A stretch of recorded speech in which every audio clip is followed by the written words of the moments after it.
Assalamualaikum warahmatullahi wabarakatuh. Halo teman-teman, bertemu lagi dengan aku Salsabila Kurnia Zahra dari Prodi S1 Kebidanan Fakultas Keperawatan dan Kebidanan Universitas Nahdlatul Ulama Surabaya. Pada video kali ini kita akan membahas 3 topik saja nih. Nah, yang pertama ada pengertian biolistrik. Dan yang kedua ada macam-macam gelombang arus listrik. Dan yang ketiga ada isyarat kelistrikan pada tubuh. Simak terus ya sampai akhir untuk materi yang pertama, yaitu pengertian biolistrik. Apa sih biolistrik itu?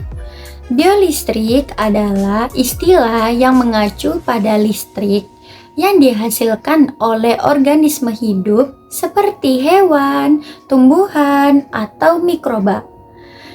Ini mencakup berbagai fenomena termasuk potensial aksi dalam sel saraf, aktivitas listrik, otot, dan proses biokimia yang menghasilkan energi listrik dalam organisme tertentu.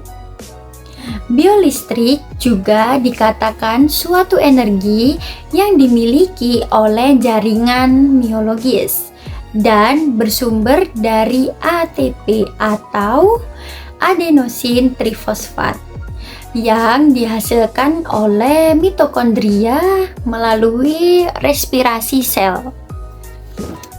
Sel-sel jaringan biologis mampu menghasilkan potensial listrik yang melapisi tipisan permukaan luar yang bermuatan positif dan permukaan dalam bidang batas atau membran bermuatan negatif.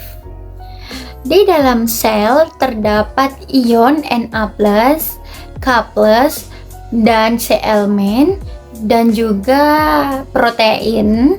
Pada saat tidak ada sinyal listrik, muatan terdapat di dalam sel itu bermuatan negatif di dalam luar sel. Untuk materi yang kedua, yaitu ada macam-macam gelombang arus listrik.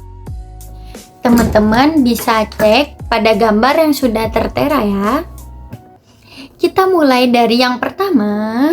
Jadi, gelombang yang pertama ada arus bolak-balik atau sinusoidal. Dan yang kedua ada arus setengah gelombang. Dan yang ketiga ada arus setengah penuh. Dan yang keempat ada arus searah murni. Dan yang kelima ada faradik. Dan yang keenam ada setangkan faradik. Dan yang ketujuh ada setangkan sinusoidal. Dan kedelapan ada galvanik. Lalu yang terakhir ada itu tadi galvanik interputus. Dan yang kesembilan ada arus gigi gergaji. Oke, nggak perlu lama-lama, kita ke materi yang ketiga, yakni isyarat kelistrikan pada tubuh. Dimulai dari yang pertama ada EMG. Teman-teman tahu gak sih singkatan dari EMG itu apa? EMG adalah singkatan dari elektromiogram. Elektromiogram atau elektromiografi adalah prosedur pemeriksaan untuk mengukur atau merekam aktivitas listrik otot dan saraf yang mengontrolnya. Pemeriksaan ini dapat mendiagnosis gangguan pada otot saraf atau keduanya. Alat yang digunakan untuk mengukur yaitu elektroda yang diletakkan di atas otot. Cara penggunaannya ada 25 sampai 2000 serat otot atau sel yang dihubungkan dengan saraf via motor end plate, sehingga potensial istirahat yang melewati serat otot serupa dengan potensial istirahat yang melewati serat saraf Oleh sebab itu, gerakan otot berkaitan dengan satu potensial aksi yang merambat sepanjang akson dan diteruskan ke serat otot melalui motor end plate. Sistem kerja EMG pada beberapa serat otot yaitu elektroda diletakkan pada permukaan kulit dengan tujuan mengukur isyarat listrik dari sejumlah unit motoris sebuah elektroda jarum. Konsisteris dimasukkan ke dalam kulit untuk mengukur aktivitas unit motoris secara tunggal. Lalu fungsi dari EMG adalah mendiagnosis gangguan neuromuskuler, mengevaluasi cedera otot, memantau respon terhadap terapi fisik, dan yang kedua ada EKG. EKG sendiri adalah singkatan dari elektrokardiogram. Elektrokardiogram adalah tes untuk mengukur dan merekam aktivitas listrik jantung menggunakan mesin pendeteksi impuls. Alat ini menerjemahkan impuls listrik menjadi grafik yang ditampilkan pada layar pemantau. Alat yang digunakan adalah elektroda yang ditempatkan di berbagai titik pada tubuh. Cara penggunaannya, mekanisme kerja elektrokardiogram ini ditentukan dari hasil catatan aktivitas elektrik sel otot jantung. Pada sel otot jantung ini ada penyebaran impuls atau vektor saat jantung berkontraksi, yaitu depolarisasi dan juga repolarisasi yang ditandai adanya defleksi pada elektrokardiogram. Fungsi dari EKG ini yaitu mendiagnosis gangguan jantung seperti aritmia, serangan jantung, dan juga gangguan katup. Dan yang ketiga ada EGG, adalah singkatan dari elektrogastrogram. Elektrogastrogram adalah suatu tes di mana arus listrik dihasilkan oleh otot perut, dirasakan dan dicatat dengan cara yang sangat mirip dengan elektrokardiogram pada jantung. Alat yang digunakan adalah elektroda yang ditempatkan di sekitar perut. Cara penggunaannya, elektroda ditempelkan pada atas perut. Ini memonitor aktivitas listrik yang dihasilkan oleh otot lambung ya. Fungsi dari EGG ini adalah mendiagnosis gangguan pencernaan seperti gastroparesis dan juga gangguan motilitas lambung. Dan yang keempat yaitu ENG. ENG singkatan dari elektroneurogram. Elektroneurogram adalah pemeriksaan untuk mengukur pergerakan mata dan otot yang mengontrolnya.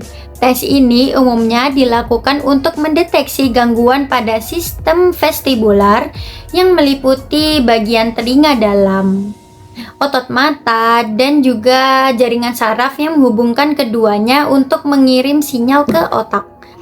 Alat yang digunakan yaitu elektroda yang ditempelkan di sekitar mata. Cara penggunaannya yaitu sebuah elektroneurogram biasanya diperoleh dengan menempatkan elektroda di jaringan saraf. Aktivitas listrik yang dihasilkan eloneuron dicatat oleh elektroda dan dikirim ke sistem akusisi yang biasanya memungkinkan untuk memvisualisasikan aktivitas neuron. Setiap garis vertikal di elektroneurogram merupakan salah satu potensial aksi saraf tergantung pada presisi dari elektroda yang digunakan. Untuk merekam aktivitas saraf, sebuah elektroneurogram dapat berisi aktivitas neuron tunggal untuk ribuan neuron. Karena peneliti menyesuaikan presisi dari elektroda mereka untuk fokus pada aktivitas neuron tunggal atau aktivitas pada umum sekelompok neuron. Fungsi dari ENG adalah mendiagnosis gangguan keseimbangan dan penyakit dalam telinga dalam atau sekitar mata. Yang kelima yaitu ERG. ERG adalah singkatan dari elektroretinogram. Elektroretinogram adalah pemeriksaan mata yang mengukur respon listrik sel mata yang pekat terhadap cahaya sel yang merupakan bagian dari retina. Ini disebut batang dan kerucut. Alat yang digunakan yaitu elektroda yang diletakkan di dekat mata. Cara penggunaannya pada uji ERG, pasien akan memakai tambalan mata dan duduk dalam ruangan gelap selama 30 menit. Kemudian, peneliti akan menempelkan elektroda ke dahi pasien dan tidak menimbulkan rasa sakit. Begitu juga pada semua penggunaan elektroda dalam tes ini. Setelah itu, tambalan pada mata akan dilepaskan ke permukaan mata. Pasien akan mati rasa dengan tetesan mata dan juga lensa kontak yang akan ditempatkan pada mata pasien.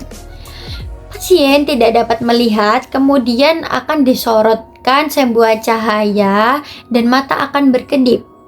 Yang berkedip adalah lensa kontak pada mata ketika disorot cahaya.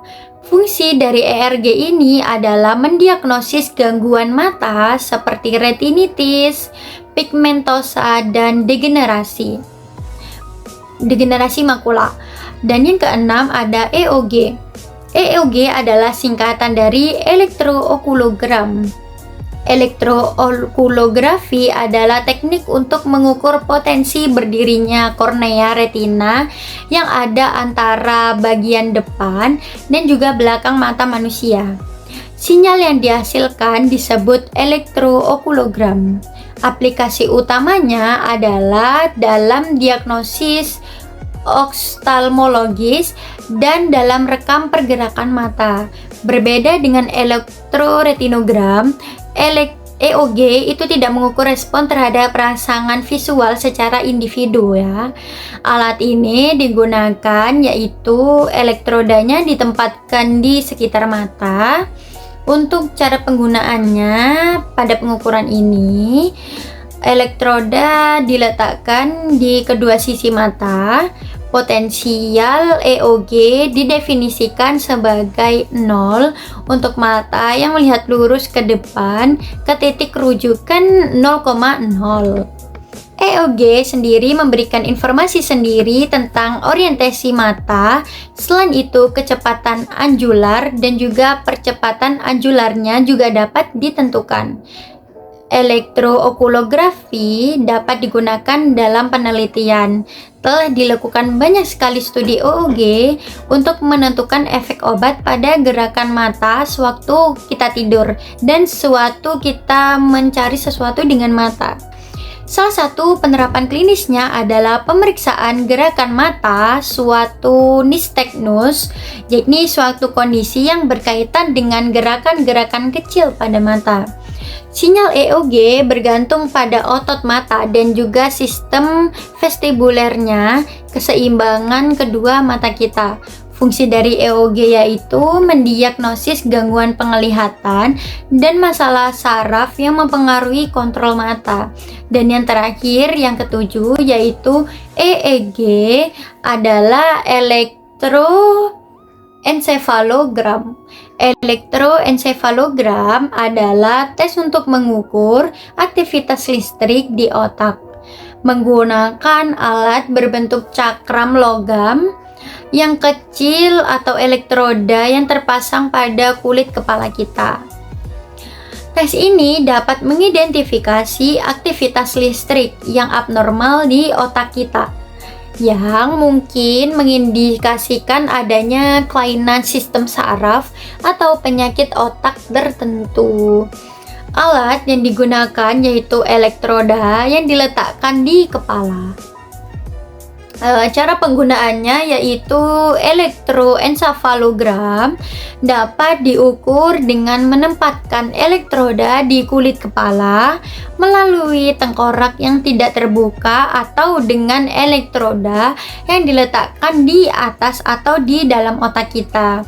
Fungsi sendiri dari elektroda ini mendiagnosa gangguan neurologi seperti epilepsi, tumor otak, dan gangguan tidur. Seperti itu teman-teman. Terima kasih telah mendengarkan penjelasan saya. Semoga dengan saya menjelaskan ini bisa menjadi bahan buat belajar kita. Terima kasih. Wassalamualaikum warahmatullahi wabarakatuh. See you.